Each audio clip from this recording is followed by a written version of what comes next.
Gujaarraa kana koomishiniin karooraa fi misoomaa Oromiyaadha. Konfiraansii xillaannoo mata duree ragaa qulqulluu jireenya gaariitiin jedhuu fi qopheessee jira. Konfiraansii kanarratti sadarkaa pireezidaantii taanaatti qindeessaan kilaastara horataalee mootummaa Dr. Girmaa Amantee akkasuma koomishinarri koomishinii karooraa fi misoomaa Oromiyaa Dr. Abdulaaziz Daawud dabalatee hooggansi olaanoon sadarkaan jiran mootummaa naannoo Oromiyaarraa argamanii jiru. Egaa imaammataa fi karooraa misooma naannichaa ragaa sirrii seera qabeessaa fi guutuu ta'e irratti hundaa'uutiin guddina dinagdee fi hawaasummaa naannichaa akka mirkanaa'uu fi sirna ragaalee ammayyeessuu keessumaa iyyuu akkaataatti ragaaleen sassaabaman qindaa'an xiinxalaman kuufaman tamsaanii fi maxxanfaman hojiirra ooluun yookaan immoo diriirsuun barbaachisaa akka ta'edha. Waltajjii kanarratti kan eerame koomishinarri koomishinii karooraa fi misoomaa Oromiyaa Dr. Abdulaaziz Daawud egaa odeeffannoo dabalataa nuuf kennuutiif na cinatti argamu. Dr. jalqabarratti yommuu ta'u keessaniif ulfaadhaan isiniin jedha. Tolemee guyyaarraa kan akkuma jalqabarrattuu kaasegaa koomishiniin keessan konfiraansii qopheessee jira. Konfiraansiin kunis immoo dhimma xillaannoo irratti kan inni xiyyeeffate. Mee kaayyoon konfiraansii kanaa maal inni keessumattuu gama qabiinsa ragaatiin wal qabatee mee maal fakkaata wanti jiru? Labsiin xillannoo naannoo Oromiyaa eegame waggaa tokko ga'ee jira. Yeroo kana keessatti tarkaanfiiwwan adda addaa fudhachuuf yaalamee jira. Xillannoo fi ragaa xillannoo yookaan ragaa misoomaa wanta jedhamu kun maaliif barbaachise kan jedhu irraa ka'uun gaarii natti fakkaata. Karoora keenya yommuu karoorfannuu fi imaammanni yommuu ba'u haala qabatamaa keenya beekuun dirqama ta'a. Haala keessa dhufne beekuun dirqama ta'a. Manneen hojii mootummaadhaa hojii bara baraan hojjechaa deeman maaltu raawwatame maaltu hafe galmeessaniitiin qabachaa hin turre baay'een isaanii. Sadarkaa irra jirru yoon beekin haala keessa dhufne yoon beekin isa egeree tilmaamuun karoorsuun nama rakkisa waan ta'eef karoora sirrii ta'e imaammata sirrii ta'e qabannee uummata keenyaaf waan faayidaa buusu hojjechuudhaaf ragaan xillannoo murteessaadha. Kanaaf dhimma kanarratti hundinuu hubannoo gahaa qabaatee wantichi waan murteessaa ta'uu hubatee akka karoora keessatti hammatu taasisuudhaaf. Tolemee keessumattuu ragaaleetiin wal qabatee gaa ragaan sobaa fi waan qabatamaa jiru irratti hundoofne akka jiru gaa waltajjii kanarratti kaatureera. Mee gama kanaan hojiin kanarra hojjetamaa ture hagam qulqulluudha hagam ragaa qabatamaadha. Ragama kana immoo hagam qindeessanii qabachuutiin ol kaa'u irratti wanti jiru kan muuxannoon jiru maal fakkaata ture gara fuula duraatti immoo mee maaltu ta'uu qaba?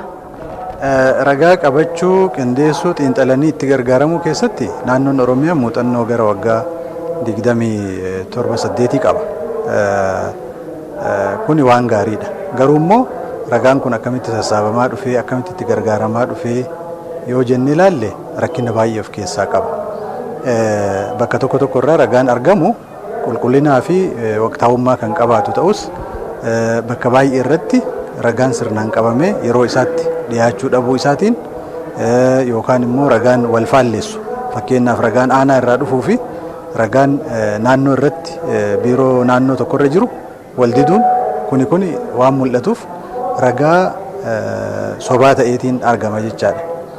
Ragaa sobaa irratti hundaa'eetiin xiinxalli geggeeffamu immoo murtii sobaarra nama geessa, dogoggorarra nama geessa jechaadha.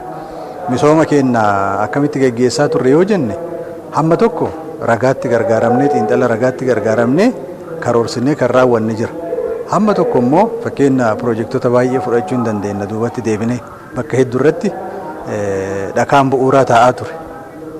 Uummataaf waadaa galamaa kan ture ragaa irratti hundaa'uu dhabuudhaan eessarra maaltu jira maaltu barbaachisaa waan jedhu gochuudhaaf ragaa irratti hundaa'uu dhabuu keenya murtiin keenya ragaa irratti hundaa'uu dhabuu isaatiin bakka hedduu irratti waadaadhaan yookaan iyyannoo uummataatiin kan misoomni geggeeffamaa ture waan akka kanaa keessaa bahuudhaan beekumsa irratti hundoofne ragaa sirrii ta'e qabanne haqummaa misoomaallee eeynee uummata keenya tajaajiluu qabna.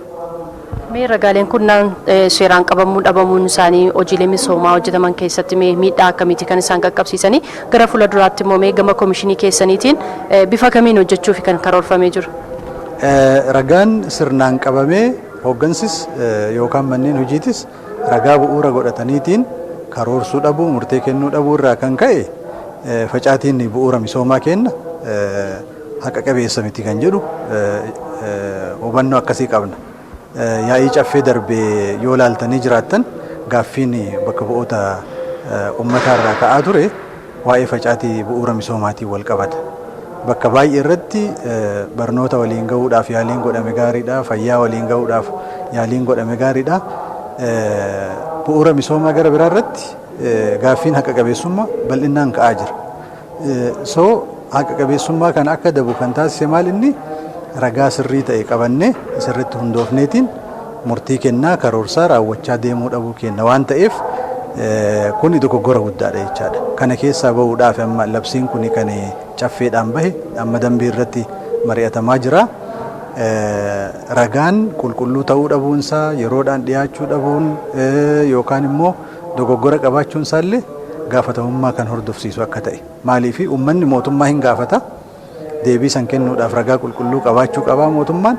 Kanaaf hundi irraa ragaa dogoggoraa kan dhiyeesse gaafatamummaan jiraachuu turre jiraata jechaadha. Karaa kanaan deemama. Mee kufamuma ragaa jiru kan ammoo ammayyeessanii hojiirra oolchuu keessatti hojiileen turan maal fakkaatu gara fuula duraatti immoo isa kana maqsuu keessatti maaltu hojjetamuu qaba? Ragaa ammayyeessanii itti gargaaramuu keessatti Koomishinii Karooraa fi Misoomaa biratti ragaa facaatii bu'uura misoomaatii fi kanneen qabeenya uumamaa ragaa GIStiin qabannee itti gargaaramuudhaaf tattaaffiin godhamaa jiru guddaadha. Kana malees biiroon barnootaa ragaa barataa manneen barnootaa kana fakkaatan teeknooloojiitti gargaaramee haalli itti sassaabaatiin gurmeesseetiin dabarsaa jiru baay'ee gaariidha. Gama biiroo fayyaatiin illee hojiin teeknooloojiitti gargaaramu kun gaariitti deemaa jira. Kan kanarraa hafe baay'een isaanii teeknooloojiitti gargaaramanii bifa qindaa'een ragaa kuusuu fi dabarsuu irratti rakkina bal'aa argaa jirra. Bara kana haalli ittiin socho'aa jirru karoora hordoffiif gamaagama akkasumas immoo ragaa xillannoo walitti qindeessine siistama dijitaalaatiin ragaa keenya qabnee xiinxalluu fi dabarsuu itti gargaaramuuf jecha sirna kanatti galuudhaaf adeemsarra jirra. Sirni kun gaafa dijitaaleffamee jedhe waa baay'ee nu salphisa jenneeti ijaan. Tole mee koomishiniin kun egaa immoo hojii jalqabaa jira. Hojii jalqabame kana milkeessuu keessatti eenyurraa mee maaltu eegama? Hundinuu ragaan bakka hedduurraa madda. Daldalli dhuunfaa bu'uura ragaati. Intarpiraayizii xixiqqaa ta'uu danda'a. Qonnaan bulaan mataansaa oomisha hojii baay'ee hojjechaa oola. Kanaaf ragaatu jira jecha achis. Dhaabbileen adda addaa madda ragaati. So ragaan kun bakka jiru irratti sirnaan qabamee taa'utu irra jiraata. Kan karoorfannu uummataa fi uummataaf gaafa karoorfannu ragaa kana kan itti gargaaramu mootummaa qofaa miti. Dhaabbileen miti mootummaatis itti gargaaramu. Dhaabbileen idil addunyaa naannoo gargaaruu barbaadan itti gargaaramu. Dhaabbileen dhuunfaa investimentiin dhuunfaa gaafa dhufu ragaa kana barbaada.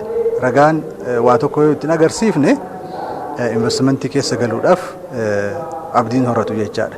Kanaaf ragaan waan murteessaa waan ta'eef hundinuu bakka jiru irratti waa'ee ragaa dhimmamutu irra jiraata. Nama dhuunfaarraa kaasee ragaa kennuu irratti ragaa dhugaadhaa kennuu fakkeenyaaf afgaaffiidhaan ogeeyyiin dhaqaniitiin waa'ee tokko yoo gaafatan ragaa dhugaa kennaniitiin sanirratti hundaa'ee karoorri akka karoorfamu taasisuu.